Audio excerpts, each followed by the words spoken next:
Oh, hi, good to see you again. Hello from Tasmania. And it has been 3 or 4 weeks since I've posted, but that's just life interrupting lifestyle. We did a video not that long ago on the Orange Pi RV2, so I'll link that one up so you can have a look.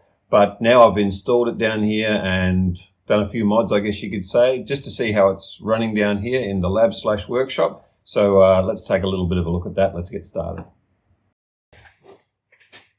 You might recall this Orange Pi RV2, which we put together a little while ago just to see if it would run Ubuntu or something else. I've run quite a few different operating systems on it. I'm not entirely happy with Ubuntu. It's as bloated as hell, actually. So if they ever come up with an X Ubuntu or an L Ubuntu version, I will be in there. So I'll just keep an eye out for it. If you hear anything about anyone running something a bit smaller on the OPi RV2, then let me know. It'll be serviceable. It'll be fine. I mean, it's no problem. But I do like my operating systems to run fast. In the meantime, I thought, seeing as how it's more or less together and working, we should put it in a protective case. So this case just turned up, and it's got all the panels on it, and presumably you can peel these back to make it nice and schmicko, which I will do. But also it's got a little fan to put on there for some active cooling. And it also has some nice, hefty, actually, copper heat sinks for some passive cooling. So that's pretty good as well. In the past, what I've done is I've connected this up to one of the header pins, and then I've driven it based on the temperature. So the temperature is being measured, and then the header pin will activate and kick in the fan to drive it down. I think what I'll do with this one is, because I'll just be running it down here, it's not running the whole time like some of the ones I've got going upstairs, and it is quite cool down here. Maybe I will just run it the whole time. So I'll have a bit of a play with that. But anyway, that's the fan goes on here. All good. I'll just put this on a time lapse. We'll put it together and we'll go from there.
Well, that was pretty quick and painless.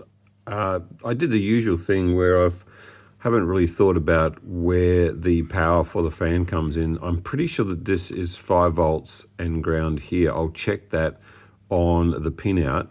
And then I've put the input for that way on the other side. So comically, the power line for the fan goes all the way through. I can fix that later if it's a problem. It isn't really, it's just aesthetics.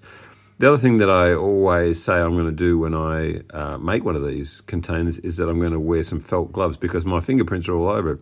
And hilariously, when I went to clean it with some isopropanol, I created more fingerprints. So I don't know what's going on there.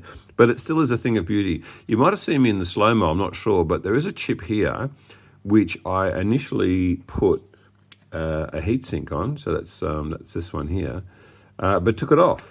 Because if you see, there's a little NVMe slot here, which I think I did order another drive for this. So there's an NVMe slot at the back, and then there's one at the front, and I am going to populate that. And I did notice that as soon as I put the heatsink on, then you wouldn't be able to get that drive in there. So yeah, that would be a bit of an issue. But it is a thing of beauty, so I'll fire it up. So this will become my downstairs, want to look up I don't know, specs. I want to maybe take a couple of videos or maybe some pictures on it. It does have that capacity. Yeah, I think it'll be good. And like I said, I'm just looking for an operating system which is a little kinder than Ubuntu when you're dealing with some specs like this is RISC-V, 8 cores. It's all good, but I do like my operating systems to be a little lean, and the full-blown Ubuntu is not. It also depends on some weird thing called, I think it's Wayland or something like that. I mean, when I tried to install some of the standard things that I use, it said, oh, no, that's not compatible with Wayland. I'm going, what the hell is Wayland? I've never heard of that. So apparently, while I've been sleeping, what would you call it? Is it the GUI? I don't know. This, whatever the base, it used to be called X. So yeah, it's like the window management system, I think. I'm not even sure. Like, it just, the underlying code has been the same forever, and I guess that's a problem. But yeah, shifting it to this thing called Wayland without really making things backwards compatible is a bit of an issue. So a lot of the stuff that you think, oh, I've got Ubuntu on here, so I should be able to get anything, not true. And so it'll probably require some, maybe even some downloading of some source code and compiling. I'm not really sure. I'm still happy to have this in the lab because it's an experiment unto itself, but also I'm pretty sure over time those sorts of things that I've brought up will change. Okie dokie, so I'm going to get that set up. I'll take a shot of that as it's up and running, but I'm going to call it that's the circuit working for this week. It's short and sweet. See you next time.